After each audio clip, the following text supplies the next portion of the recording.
How you doing today? Friday. Good. You looking for a new job? Me? Yeah. Why? Well, Who's hiring? managers at In-N-Out. I know they kill it, right? They revealed the salary of their managers in a recent interview. Let me guess.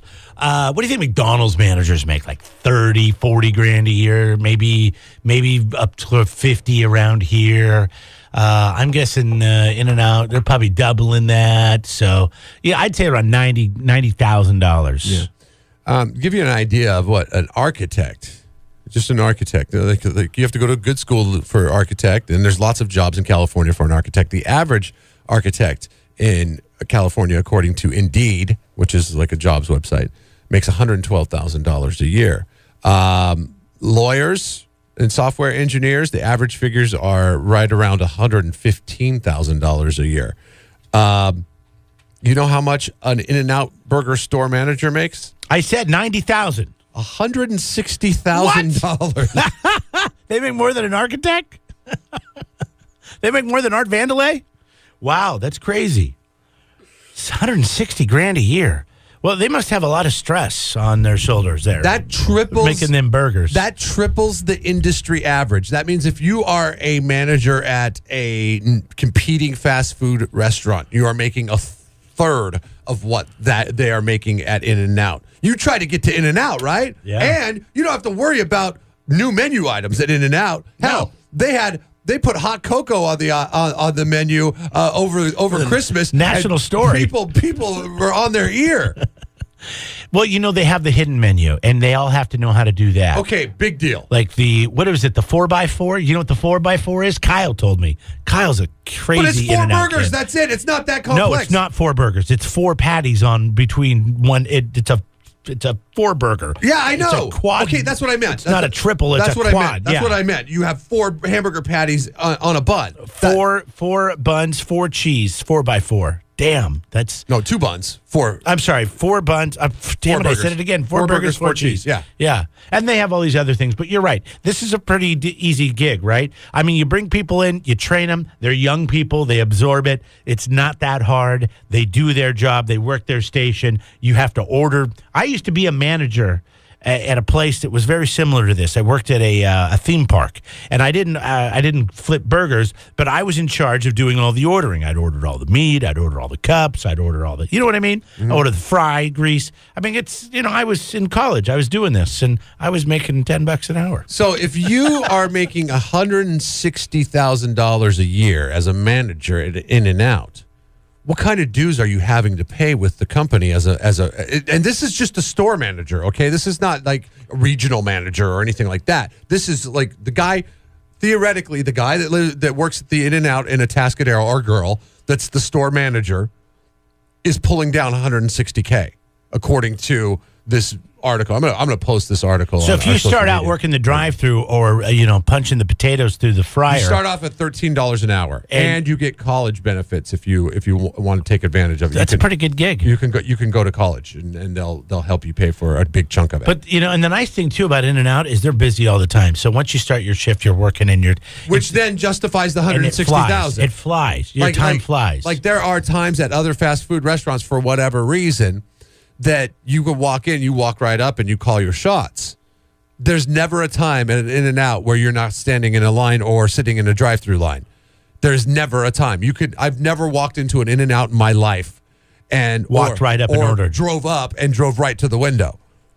I've done that more times than I could count at every other fast food restaurant. Santa Maria would be the closest one, and I think I've been behind 2 cars. But you go to the one in AG, I mean, there's at least 10 cars in the drive-through. You're in the back. You're not even in the drive-through. You're like in the parking lot adjacent to the drive-through. But it does move pretty quick because I would hate. Oh, I bet you the bottom of the bucket is that poor sap that has to sit outside in the little remote iPad and take your order, and it's windy and it's cold and it's raining. Let's say, well, it's California, so it's rarely windy, cold, and raining, and they probably don't send them out when it's those conditions. But let's just say it's 37 outside that is right the now. bottom of the bucket job, okay? You say the bottom of the bucket. That's the job that you have to do. How long does it take a typical In-N-Out employee to go from the guy that is walking around out in the parking lot taking people's orders because the line is too damn long to becoming manager? 5-6 years? 7 years? Oh, probably 10 less years? than that. Probably less than that. Depending on your motivation. Is it less than that because you're talking about a job that's pulling down $160,000, okay? So there's other people that work within the company also wanting that job, I would think. Oh, sure, yeah, but what you got to do is you got to just work your way up to like shift manager or something like that. No, I understand. I understand the process. But I think you can do it less. I think you can do it less than 5 years. What is the typical wait for somebody to work their way up? Let's say I went to In-N-Out today and I said, you know what? I'm applying for a job. Let's grab a phone because we got a couple people here. Hi, go ahead. Yeah, hey, there's a In-N-Out in Arroyo Grande. Yeah, we know that. I just said that. Oh, I thought you said Santa Maria. Oh, and then I said right after that Arroyo Grande, and I was talking about how busy it was. Well, we were hoping you could. Right. Have you ever worked for In-N-Out? No, I haven't. Oh, okay. Yeah. I live right across the freeway from the In-N-Out in Arroyo Grande. It's always busy. Yeah, we're neighbors. I live right across the street too. All right, have a good day, man. Hey, you too. Bye-bye. Thanks for listening intently.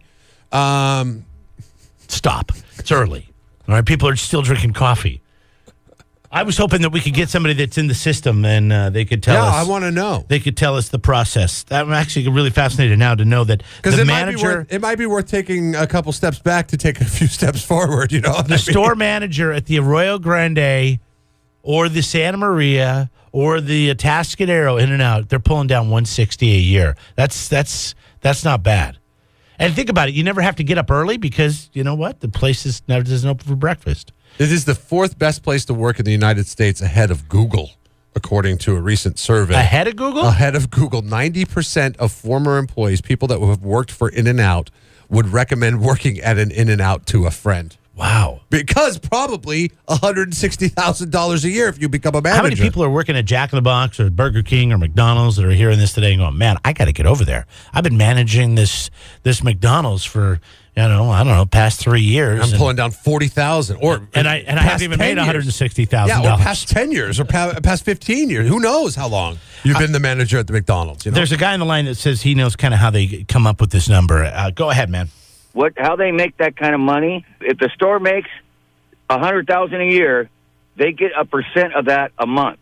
Okay. So they probably have a goal, and if they go over that, then they get a percentage of that. It's a genius business model if you think about it from the standpoint of if you've got good managers that are making you money, you want them to stay there and continue to make you money so you keep them happy. So it's kind of like profit sharing, if you will, with your manager. I mean, that's great because it makes them feel like now this is gives them a piece of ownership almost, if you will. Like it gives them more of an incentive to do well, not only just financially wise, but to feel like it's really their store. The Food Labor Research Center at UC Berkeley. There is a Food Labor Research Center, and I guess they study everything in college. I didn't walk down that hall at Washington State University and say, "Oh, there's the Food Labor Research Center." Did they have that? They had a food science building. Saru Jayarman is quoted in this article that we just posted on social media, and she says that In-N-Out isn't performing charity, and what they're doing is creating a loyal workforce that means increased productivity, less employee turnover, and larger profits in the long run. Their research shows that companies that take the high road make a profit not in spite of paying their workers better or replacing them with kiosks, but because they pay their workers better, they make more money because their workers take a sense of pride in the business. Okay? So you have a bunch of places that are giving us robots to walk up to and give our money to and take the order because they don't want to have to pay the mandated minimum wage. Well, right now, In-N-Out pays over the mandated minimum wage at $13 an hour where they start. It's funny because Habit, another very successful burger chain in California, I've noticed they have started recruiting the same type of individual that In-N-Out has been doing with their now hiring signs. They're like, we pay $13 an hour, we offer college, all that stuff. Like they're starting to learn. They're starting to say, okay, In-N-Out's doing it. They're making lots of money. We are always busy, just like In-N-Out. Let's go ahead and do the same thing. And Habit's actually a growing company because they're opening more locations throughout the state. But it's funny because that is something that is working and making these places super successful by utilizing their workforce. They're not doing anything much different than what the other guys that are putting kiosks in their restaurants are doing. Are they? They're serving burgers and fries. No, they're doing it. They're very successful. And I mean, when you talk about the guys that are putting kiosks in, these are chains that are just not on a national level, but a world level. You know what I mean? So it's a little bit different business structure, probably for somebody that size. But who knows? Who's to say that it couldn't work everywhere that you have a store, as long as you keep implementing the same practices. But whenever we hear about the kiosks, it's always in response to state mandated minimum wages. By the way, as a customer, the kiosk, amazing. In San Francisco, bunch of just questionable characters at the McDonald's holding up the line. There was 3 people in line, walked up to the kiosk, boom, boom, boom. I got my food before the second person in line got their food. The second questionable character? Yeah, the second questionable character. So I tell you, I'm all about the kiosk. I love the kiosk way of living. Yesterday you asked me, am I worried about Alexa? I'm excited about this stuff. I'm excited about convenience. But what In-N-Out is doing I just find it very funny that the companies that are griping about bottom line aren't nowhere near as successful as the ones who aren't griping about bottom line and actually treating their employees well. Those companies are turning over a better profit, and they are more popular than the ones that are replacing their employees with computers. Well, and the other thing is, how many McDonald's are there in the county? And how many In-N-Outs are there? There's 3 In-N-Outs in this. I'm sorry, there's 2 In-N-Outs in this county, and I don't know how. I mean, there's probably 10 McDonald's. So if you're going to maybe there's something to oversaturation too. Yes, but if you go to a populous area that doesn't have its main population base that has this weird policy of no drive-thrus, because you bet your sweet ass if San Luis Obispo ever said, okay, we're going to allow your drive-thrus, there'd be an In-N-Out here tomorrow. Okay? So you can't really equate San Luis Obispo County to other counties like Contra Costa County, where there's probably 50 In-N-Outs. I never was all in on an In-N-Out. And here's the thing. I like the way In-N-Out tastes. I like their burgers. But for whatever reason, the method in which they cook the burgers, this mustard method that they do, I try to replicate it at home because I love the taste of the burger. And but it always gives me heartburn. Always. I always get a heartburn after eating In-N-Out. You think it's the mustard? I don't know what it is, but I part of its age. Okay, they cook the patty in mustard on the skillet, on the grill, right? I'm a 43-year-old man. Yeah, you sure are.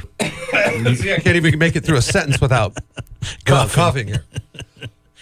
Excuse me. I'm a 43-year-old man. You're starting to smell like an old man. I've been wanting to talk to you about this. I can't make it through a hamburger without getting heartburn most places, okay? But for whatever reason, the In-N-Out does that. But it doesn't matter because I still keep going back because it tastes so good. So now I'm all in because I see that they're treating their people, and people, I'm rooting for people in the robot versus people battle. I am rooting for people. Okay, I'm just going to make that clear right now. I'm not rooting for one person. That's good. You should root for people. I'm not rooting for one person who is making, $20 billion on selling hamburgers. I'm rooting for people that can make our society grind, and if they're getting paid $160,000 to overlook a location of a place that makes their burgers with mustard that gives me heartburn, then so be it. I'm going to go all in. From now on, that's my place. That and Wendy's. I like Wendy's. I know they're doing kiosks. No more sausage McMuffins? I can make them at home, but they don't make breakfast, so you can budge. I can fudge the rules a little bit. Yeah, because they don't make breakfast. I would have gone In-N-Out if they would have made a breakfast. Right. Here's my problem. I'm almost all the way in. The fries. I can't get past the fries. I'm not as big a fan as everybody else. People say, "Oh, what are you talking about? They're fresh." Well, I realize that, but I have to order them. I have to order them like rare almost, or like light. It's called light, and because they get too overcooked, I'm just not a fan. I wish they could do better with the fries. I don't know how you do better with the fries. But you are in the minority on that one because most people, I would say 98% of people are like all in on In-N-Out fries. Like they're like, yeah, those are the fries. That's how you do fries right there. But I'm one of the 2%ers, I guess. They could do better. I'm with you on that. I'm one of the 2%. And then I'm in. And then I'm 100% in because you know what? The burger's great. And whether it's a double-double. They don't care about us. Animal style or it's just regular, it's if they got 98% of the people saying, hey, we like your fries, then they're not going to care about us. You ever tried one protein style? Is that wrapped up in lettuce? It's just no bun. Yeah, it's all wrapped in lettuce. It's so good. Listen, I'm telling you, the bun's fine, but when you have it protein style and you don't have that bun to get in the way, I think it's way more flavorful. Really? Like the flavors really pop out of that thing. And it is awesome. And I don't get it animal style when I do this because it would just be a mess. Yeah. But I mean, yeah, if you just want that crisp freshness of tomatoes and the taste of the meat, and you can taste the cheese, I think you can taste everything better when you. I like my burgers like a 6-year-old child likes their burgers. Okay, I like ketchup and cheese on my burgers, and that's pretty much it. That's what they do. That's what they do with the lettuce burger? If you don't get an animal style, yeah, it's just a regular burger. So the lettuce burger, whenever I go to protein style. Whenever I go to In-N-Out and I order a burger, I always just say I just want ketchup and cheese on my burger. Maybe sometimes I'll add a little bit of extra mustard, but then I'm really asking for trouble in the heartburn department. But if I go there and I say, hey, I just want ketchup and cheese on my lettuce burger, they can do that and not have it be messy. Yeah, sure. I would just order a double, and you're not giving me onions because I hate onions. Say I want a double protein style, no onion. And you could put 2 patties in a piece of lettuce and not have it be a problem. Yeah, it's awesome. Shut up. It's really good. My wife has to do it because of the gluten thing. But so I said, she goes, you need to try this one. So once I was like, all right, I'll give it a shot. And I was like, wow. The problem is I feel like I need to eat 2 of them though because there's no bun. I'm not getting the substance. So there's your excuse to eat 2 of them. My favorite part of the burger is the actual burger itself, not the bun. Right. So I know you're not a bun guy. You always say like Whoppers have too much bread. Yeah, like I eat a lot of my sandwiches. I eat open face because I don't like the extra bread. I'm just saying. I'm not saying you have to switch, but try it one time and see what you think. Okay, I'll try it next time. I'm going through the In-N-Out. The problem is it's hard for me to be all in on In-N-Out because I live in San Luis Obispo. So for me to be all in, it's at least a 17-mile drive. Yeah, or a 12-mile drive, depending on which way you I go north go. or south. I'd go south. I usually end up going north because most of my other periphery activities drive me to the north, but that's not going to be the case anymore because I'm soon moving to Arroyo Grande. So. It'll be in your backyard. Oh, my God. Lettuce burgers all day. Jeff and Jeremy in the morning.